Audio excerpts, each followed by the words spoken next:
자, 복음과 종교 7번째 합니다.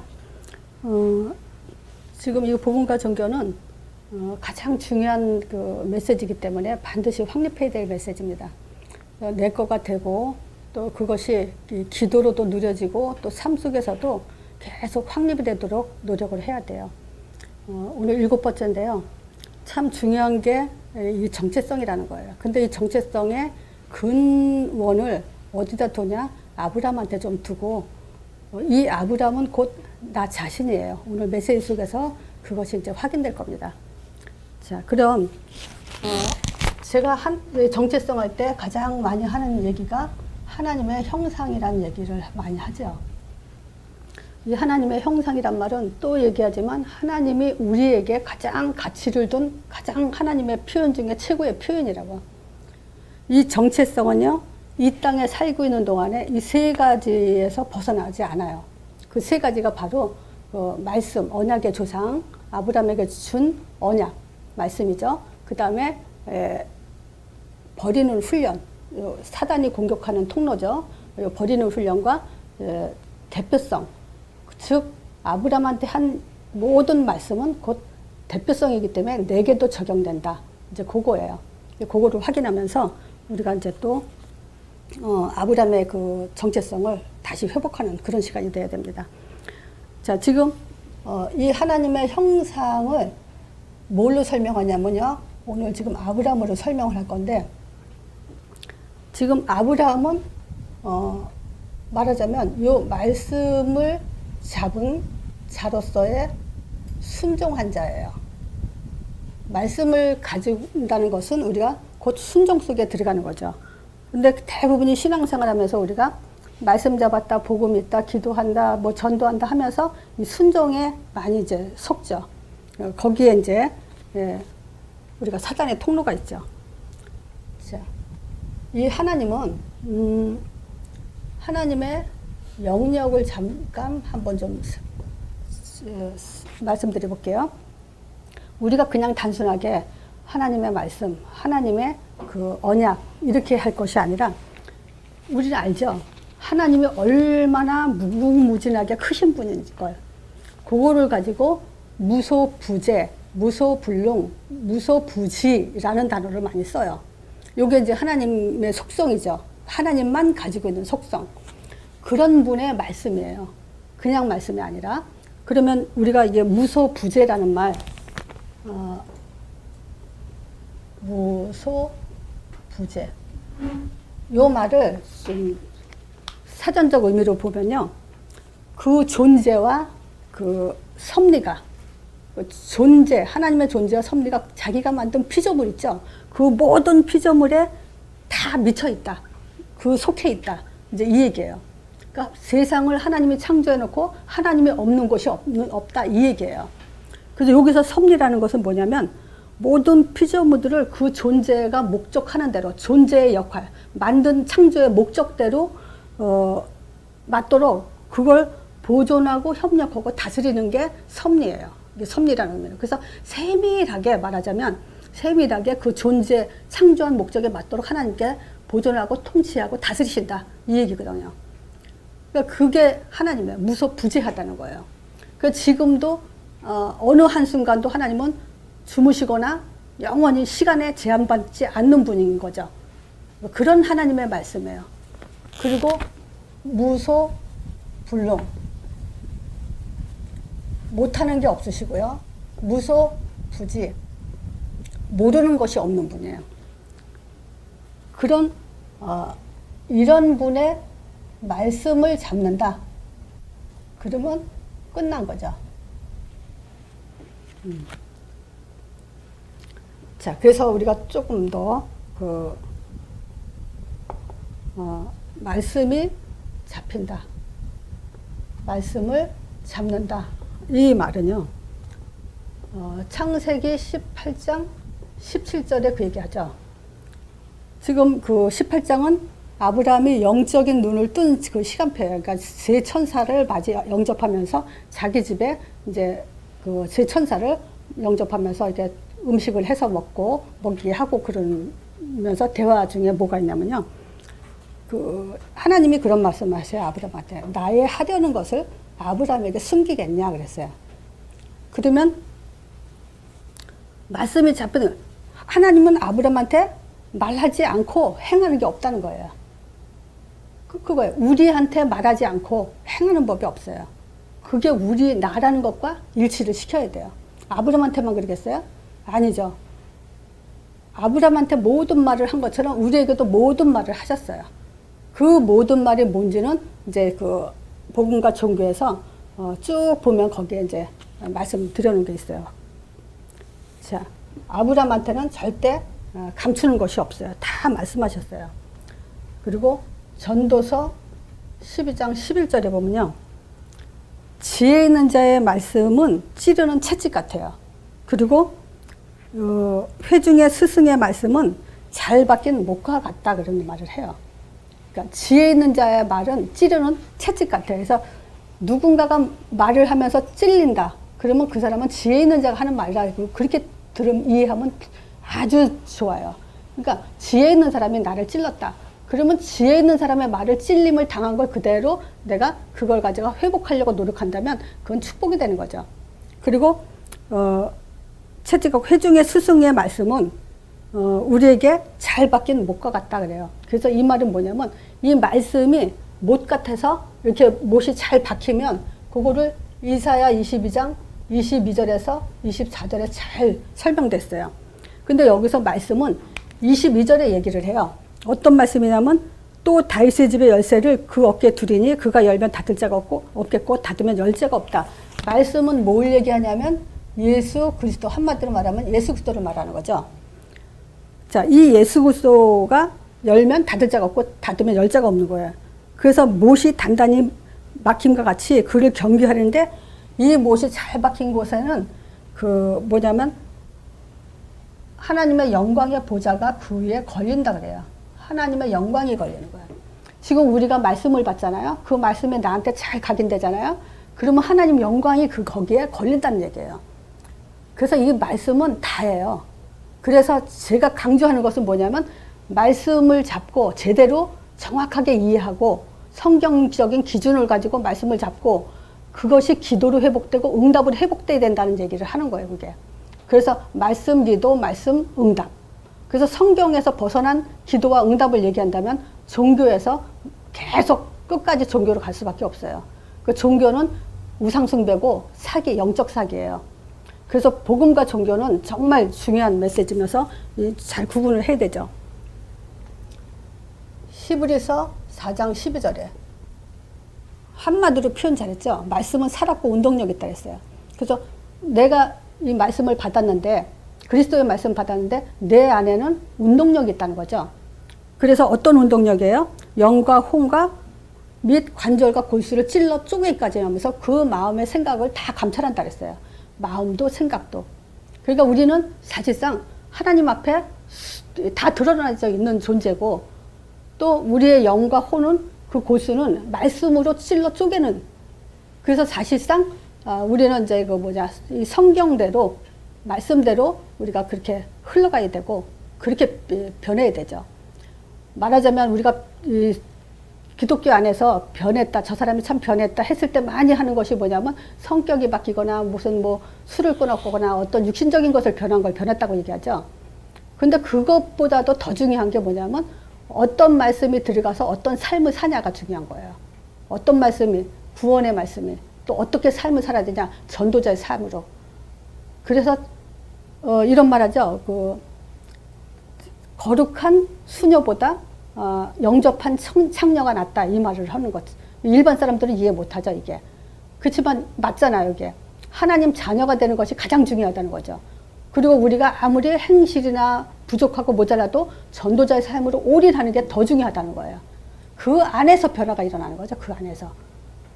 그래서 이제 우리는 그렇게 되기 위해서 말씀 공부를 하는 거죠.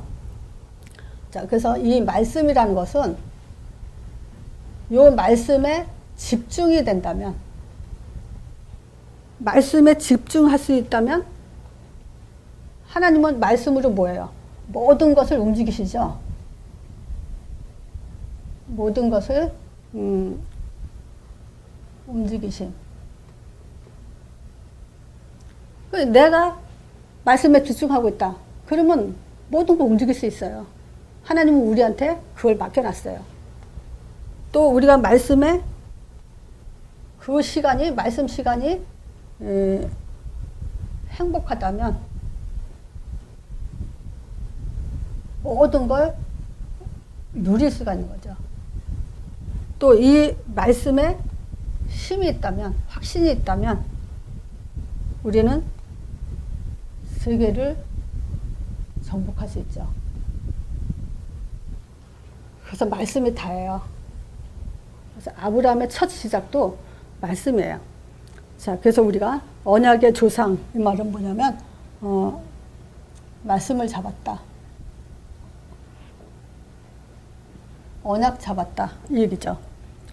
자, 그러면 아브라함을 부르심.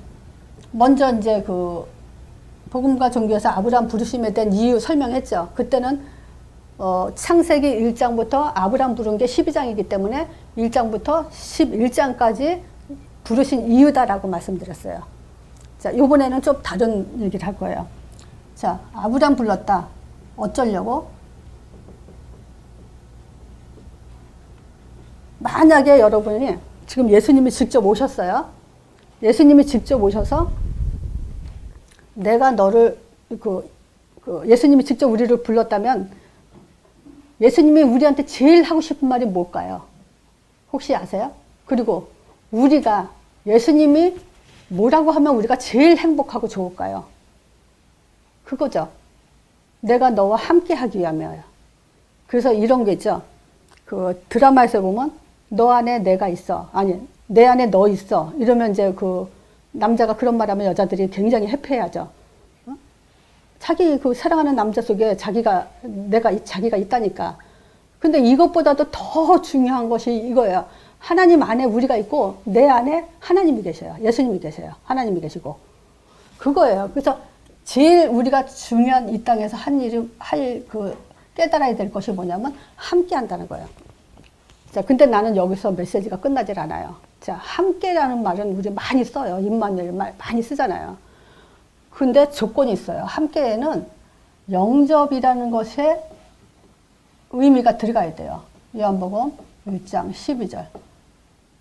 이걸 알아야 돼요. 영접할 때 뭘 영접해야 돼요? 또 파고들어요. 영접으로 끝나는 게 아니에요. 예수 이름을 영접할 때 하나님 자녀가 되는 권세 주면서 이게 임마누엘이에요. 그래서 예수 이름으로 임마누엘 한다. 이렇게 우리는 늘 생각을 그렇게 해야 돼요. 그냥 임마누엘 한다 이거 하고 예수 이름으로 예수님이 나와 함께 한다 하고는 달라요. 이건 내가 먼저 그것을 누리고 느꼈기 때문에. 그리고 현장에서 확인 결과 많은 사람들이 예수 이름 놓치고 그냥 임마누엘 한다, 나와 함께 한다, 뭐 누린다, 뭐 그런 얘기 많이 들어요. 근데 답이 없어요. 자, 하나님이 우리와 함께하는 것은 왜 그러죠? 우리 영접한 자에게 함께하는 거죠. 예수 이름 부른 자에게 함께하는 거죠. 그리고 따라오는 것이 뭐냐면 전도도 이래요. 전도는 뭐예요?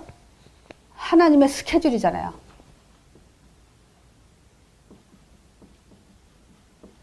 하나님의 스케줄 속에 우리를 집어넣겠다는 거예요. 전도도 되어진다는 것은. 하나님 그렇게 했어요. 우리를 부르는 것은 함께하기 위함이고 또 우리가 하나님의 스케줄 속에서 함께 살도록 그렇게 부르신 거예요. 또 귀신을 내어 쫓는 권세도 주게 한다. 그래서 사실은 뭐 이 정체성 그러면 권세, 뭐 한마디로 말하면 정복자 이렇게 하면 끝나죠, 사실은. 자, 그래서 아브라함의 위치를 좀 볼게요.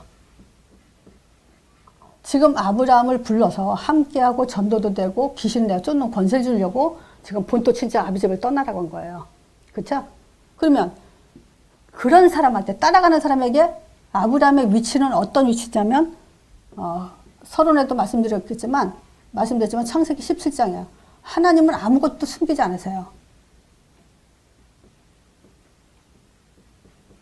아브라함한테 숨길 자한테는 숨기죠. 많죠. 그래서 비유로 말씀하신 건 뭐냐면 알아서는 안 될 자에겐 알지 못하게 하죠. 또 마태복음 1장 1절 예수 그리스도의 조상이 되죠.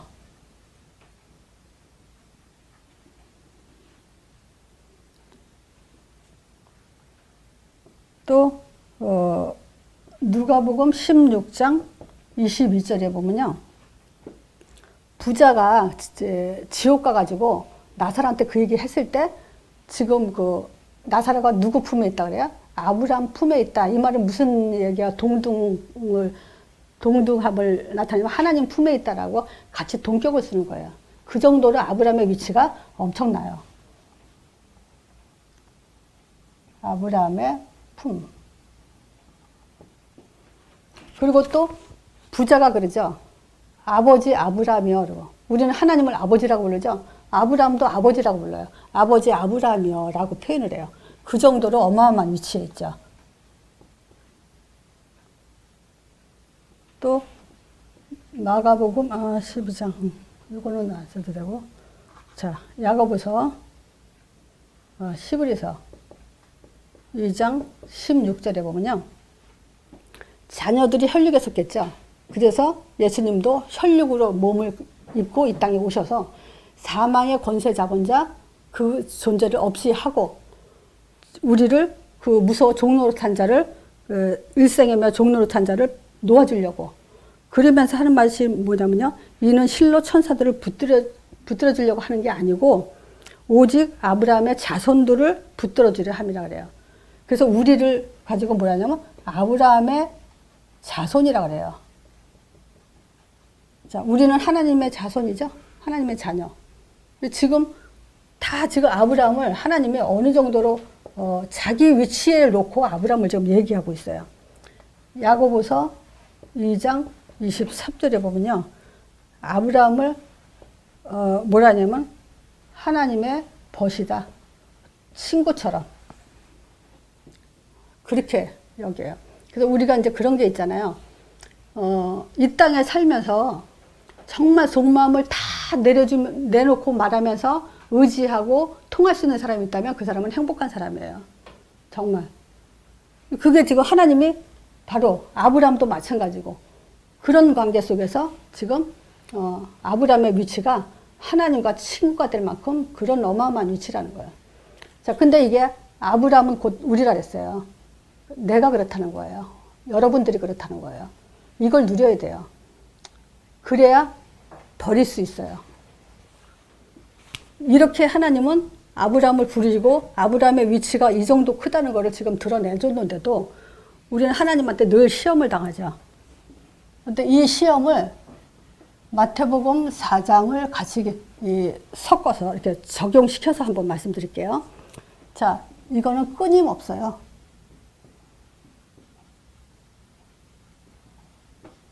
끊임없이 공격하는 사단의 공격.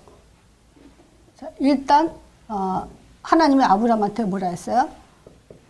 본토를 떠나라 했고 친척을 버리라 했고 아비집을 떠나라 했죠. 자, 요게 지금 세 가지 계속 주님 오시는 그날까지 공격을 당하는 거예요. 자, 본토는 육적인 뿌리를 말하는 거예요.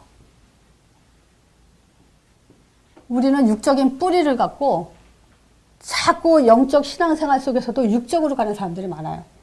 또 육적으로 갔다가 영적으로 갔다가 왔다 갔다 하는 사람들도 많아요. 여기서 우리가 빨리 정신을 차려야 돼요. 친척은 동기라 그랬죠. 아브라함이 자녀가 없기 때문에 롯을 데리고 나가면서 자기 아들 삼으려고 했기 때문에 이걸 동기라 그래요. 아비집은 우상을 섬겼던 곳이죠. 그래서 아브라함 불렀을 때 본토를 내가 우상으로 얘기했고요. 친척을 동기라 했고 아비집을 배경이라고 얘기했어요. 근데 오늘은 그걸 좀 바꿀 거예요. 근데 사실은 다 같은 말이지만 자, 그럼 이렇게 지금 아브라함한테 본토, 친척, 아비집을 떠나라. 이 말은 뭐냐면 육적 뿌리에서 떠나고 동기를 버리고 우상을 버려라. 이 얘기거든요.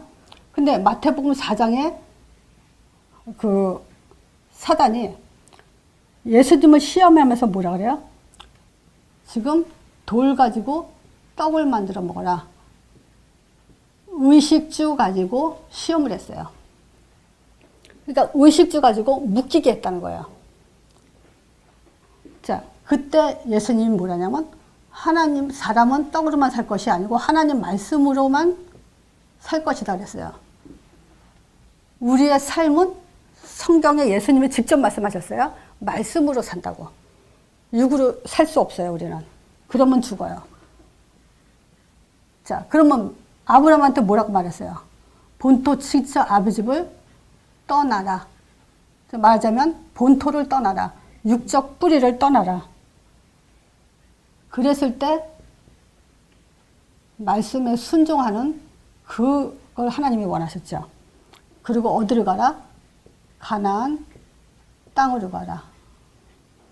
자, 방향이죠. 우리 삶의 방향. 근데 지금 사람이 떡으로만 떡으로만 살 게 아니고 말씀으로 산다 그랬어요. 근데 아브라함이 지금 본토를 떠나면서 가나안 땅을 향했는데 가나안 땅 가서도 또 걸린 것이 뭐냐면 기근이 들어서 또 의식주로 시험을 당했죠. 그래서 보면요, 요 의식주라는 요거 가지고 계속 당했어요. 창세기 12장 12절에 보면 기근이 들어서 애굽으로 내려갔죠. 그리고 이스라엘 백성이 광야 생활에서도 의식주 가지고 불평불만했죠. 그리고 오병이어 기적도 하나님이 시험하시기 위해서 지금 그런 일들이 났어요. 그래서 이 세상에 피할 수 없는 것이 뭐냐면 바로 이거 의식주 문제예요. 자, 그 다음에 친척 동기요. 요 사단이 두 번째 예수님을 시험하기를 뭐라냐면 거룩한 성, 또 그 성전 꼭대기에 예수님을 세우면서 네가 만약에 하나님의 아들이거든 뛰어내려보라. 자, 하나님의 아들이면 뛰어내려보라. 자, 그랬을 때 예수님의 대답이 뭐냐면 하나님을 시험하지 말라 그러죠. 우리가 동기를 갖는다는 것은 하나님을 또 시험시키는 거예요. 동기를 갖는 것은. 욕을 가지고 우리는 동기는 버리라예요. 자, 명예욕. 이 동기라는 것은 나중심이에요. 그래서 우리가 이 동기 때문에, 나중심 때문에 우리가 인간관계가 잘 안 되는 것이 그거야. 내 입장, 나중심. 그래서 모든 그 문제나 사건 또 대화 이런 것들이 뭐냐면 나중심으로 해석을 하고 말을 하고 생각하기 때문에 그래서 이제 이게 안 되죠. 인간관계가 안 돼. 근데 이렇게 되면요, 가나안 땅 못 가요. 들어갈 수가 없어요. 이미 주신 땅인데도 못 들어가요. 자, 아비집.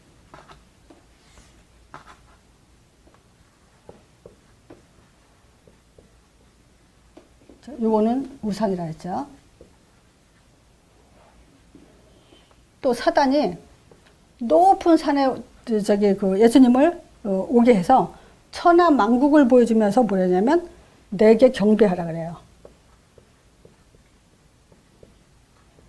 그러면 천하 만국을 주겠다. 엄청 거짓말이죠. 어떻게 천하가 질 거예요?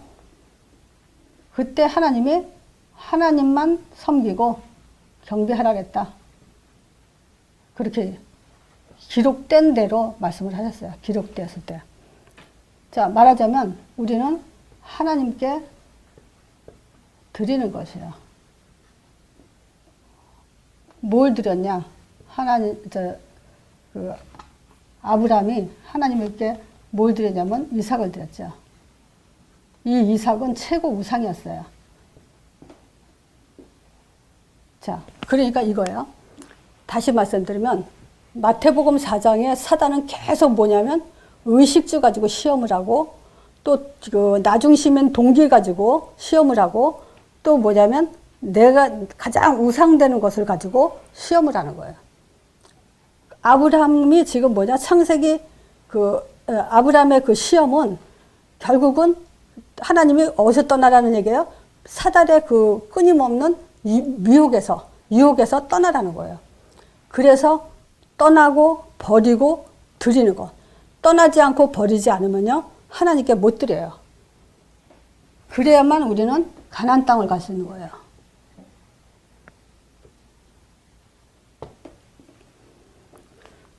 그래서 보세요.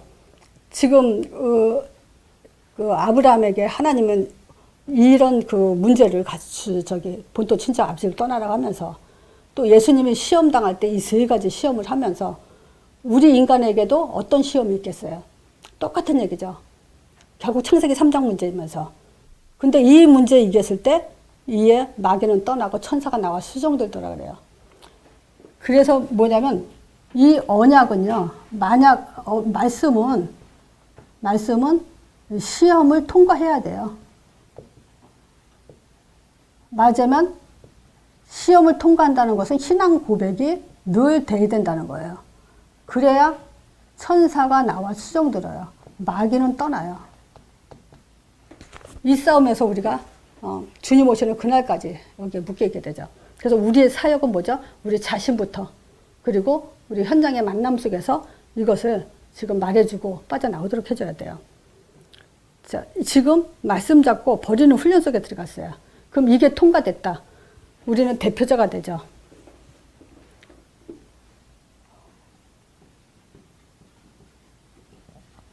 이 세상의 주인공이 누구 같아요?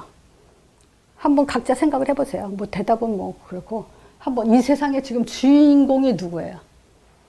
세상 지금 제일 그 어마어마하다고 내세울 수 있는 사람은 미국이 가장 강대기국이고, 거기에 오바마가 트럼프가 대통령이기 때문에 대통령인 트럼프가 주역인 것 같죠. 근데 그거 절대 틀린 얘기고, 이 세상 주역은 나예요. 각자 여러분들이에요. 왜냐? 여러분들의 인생을 대신 살아줄 사람이 없어요. 그렇죠? 내가 주인공이에요. 우리 자녀들을 네가 주인공이다라는 걸 철저하게 심어줘야 돼요. 아브라함이 주인공이었어요. 이 정체성 자체가 이 힘이에요. 자, 이 주역이라는 것은요, 지금 그 아담 때문에 모든 인류가 죄인이 됐어요.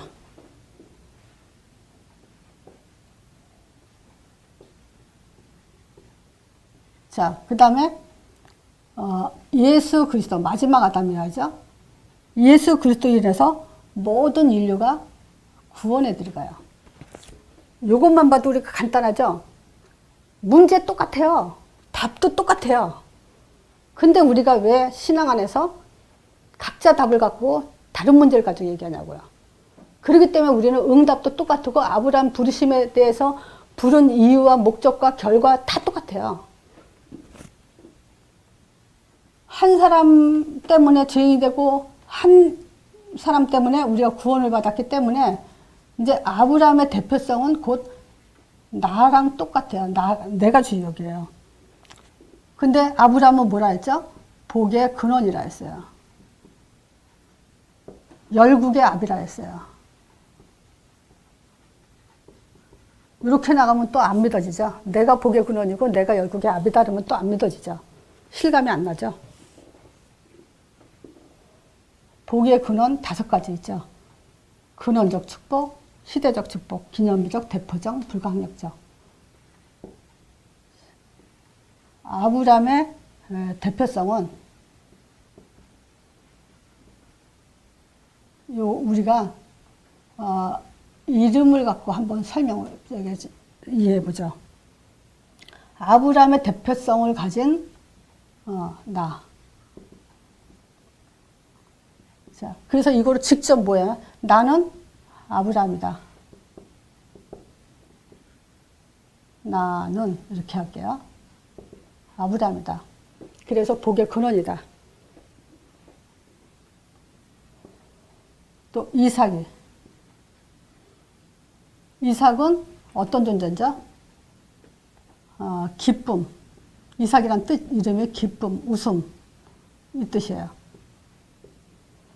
자, 근데 이삭에게 하나님이 중요한 아브라함이 이삭을 바쳤을 때 주신 그 응답 중에 뭐가 있냐면 여호와 이리라 했어요.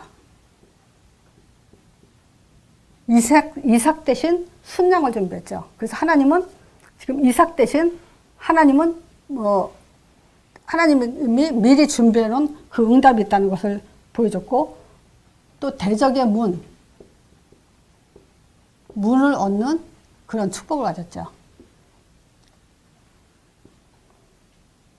자, 대적의 문을 얻는 우리를 또 다른 이름이 있어요. 야곱이라고 그랬어요. 이스라엘, 승리라는 이름을 가졌어요. 또 우리의 이름은 요셉이죠. 왜냐? 이 땅에 살아나가는 동안에 지금 마태복음 4장의 시험은 계속 오기 때문에 요셉이 누렸다는 것은, 승리했다는 것은 여호와 하나님이 함께 하심에, 그래서 문제를 극복할 답, 임마누엘이에요.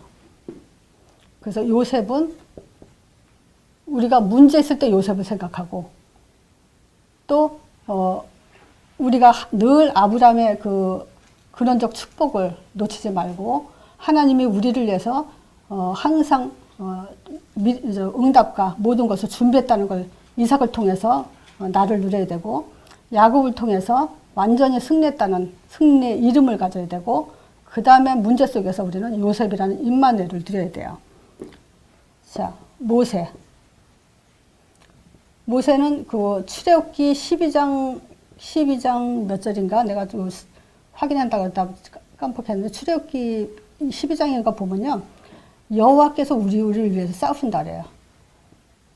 여호와께서 우리를 위하여 싸우시리니 너희는 가만히 있을지어다. 지금 이건 뭐냐면 모세는 하나님이 우리 위해서 싸운다는 걸 본 믿음을 가졌어요. 그래서 나는 어떤 그 응답을 받아야 하냐? 모세가 신앙 고백한 그 응답을 가져야 돼요. 그래서 하나님은 나를 위해서 싸우신다. 베드로, 반석. 하나님이 우리에게 주고 싶어하는 가장 큰 응답이 뭐냐면 반석이에요. 흔들리지 말라는 거죠. 반석 같은 그런 응답을 가진 존재를 원하죠. 그래야 바울 같은 응답을 받을 수 있어요. 세계복음화. 자, 그래서 이 이름이, 성경에 있는 이름이 이 사람들의 이름이라고만 생각하지 마세요. 어차피 아브라함 이름이 내 이름이라면 이삭의 이름, 야곱의 이름, 요셉의 이름, 모세, 베드로, 바울의 이름은 나의 이름이에요. 그래서 나다. 이게 우리의 정체성이에요. 자, 하나님이 참 이 성경 말씀으로 우리에게 기록을 해놨고 말씀하신 그대로 되니라. 이 믿음을 주신 게 정말 감사하죠. 말씀이 아니라면 우리가 뭘 근거로 하나님을 믿고 누리겠습니까? 근데 이 말씀 안에서 또 이렇게 언약을 주시고, 또 문제가 뭔지도 알려주시고, 성경 인물들을 통해서 우리가 갖는 정체성을 갖게 하시고, 사실상 이렇게만 가졌다면은 우리는 이제 완전히 승리할 수밖에 없죠. 이것이 모든 문제 속에서 적용이 된다면 하나님이 최고 기뻐하실 거예요. 한 주간도 이거 가지고 한번 우리 정체성을 누려보세요.